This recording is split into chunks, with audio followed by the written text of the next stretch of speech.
लावणे मृदंग श्रुते ताल घोष लावणे मृदंग श्रुते ताल घोष सेवो ब्रह्मरसावने बोलोन्या वटा सूक्ष्म दुस्तर केला राज्यभार सागराचा तुका म्हणे महापातकी पतित तुका म्हणे महापातकी पतित कोटी शिवमुक्त जनामात्रे मोरोनिया वाटा सूक्ष्म दुस्तर केला राज्यभार सागराचा मस्त कहे पायावरी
लावणे मृदंग श्रुते ताल घोष सेवो ब्रह्मरस आवडणे या मार्गावर चालत आणि टाळ मृदंग विना याच्या तालावरती नामघोष करत करत करत करत जो ब्रह्मरस निर्माण होईल की नाही, त्या ब्रह्मरसाचं आम्ही सेवन करू आणि शेवटी त्याचा परिणाम काय होईल, तो परिणाम काय झाला हे शेवटच्या शब्दामध्ये सांगतात. तुका म्हणे महा पातकी पतित होती जीवन मुक्त रामाचे.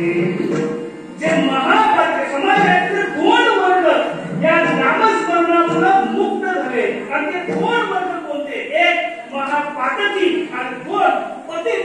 हे दोन वर्ग या नामस्मरणाच्या नामाच्या चिंतनामुळे नामस्मरणामुळे नामसाधनामुळे क्षणार्धात मुक्त झाल्याशिवाय राहत नाही. म्हणून तुकोबाने म्हणतात एक नावे आम्ही विठोबाचे नाम. अजून जर हा अभंग संक्षिप्त करायचा झाला तर तुकोबाराय नामाच्या संदर्भातले किंवा नामाच्या साधनाच्या संदर्भातले चार मुख्य मुद्दे चार चरणातून आपल्या समोर ठेवतात. तुकोबाराय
माया आणि मग या संसाराबद्दल भाष्य करताना भगवान श्रीकृष्ण गीतेच्या 15व्या अध्यायातल्या पहिल्या श्लोकामध्ये म्हणतात पूर्णमूलम मरशाख मश्वत्थं कारुणव्ययं शंकारसी यस्य पर्णानि यस्य मुखेन वेदवेद. हा संसार कसा आहे?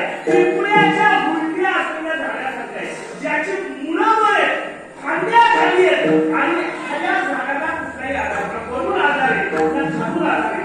निराधार असा हा पक्ष आहे आणि या निराधार अशा संसारामध्ये जो मायेनं वाटलेला आहे. नव्या नव्या संसाराचं पहिलं पटल म्हणजे माया. आता मायेबद्दलच्या संसारामध्ये आपण एक पंकजराव म्हणून आमचे सहस्त्र होते बरं का.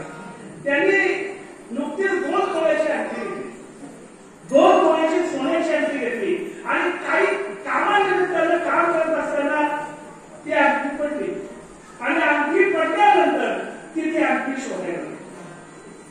आमचे शंकरबाबा म्हणून जात होते, त्यांनी पाहिलं पंकजराव अंगठी शोधतायत, काहीतरी शोधतायत, काय शोधतायत त्याला माहित नव्हतं. पण शंकरबाबांचा एक नियम होता का कुणीतरी जर गंभीरपणे एखादी गोष्ट करत असेल तर त्याला गुंतायचा नाही. हा आमच्या शंकरबाबांचा नियम असल्यामुळे ते तिकडून गेले, खाली चिंतेमध्ये गेले, काय मध्ये काही काम करायचं केलं, शिवाजी तोडली, ते बॉक्स वगैरे ते बात होते. 2 तास त्याच्यामध्ये गेले, पुन्हा त्या रस्त्याला आले, अजून पण शोधतच होते. आणि मग शंकरबाबाला सांगायला आणि म्हणून शंकरबाबाने केलं पंकजराव मगाशी मी गेलो, 2 तासांनी परत आलो, तेव्हाही तुम्ही शोधत होता, आताही तुम्ही शोधताय, तुम्ही शोधताय काय? पंकजरावने सांगितलं काय माहितीये का, 2 दिवसापूर्वी 2 तोळ्याची सोन्याची अंगठी घेतली, काम करत असताना पोखऱ्यामध्ये तिला काम करत असताना ती पडली आणि ती पडल्यानंतर आता ती मी शोधतोय. बरं म्हणे असं झालं का? तुम्ही खूप टेन्शन मध्ये दिसताय. काय म्हणे आम्हाला बीपीओ व्हायला काय आणखी काही व्हायला लागणार.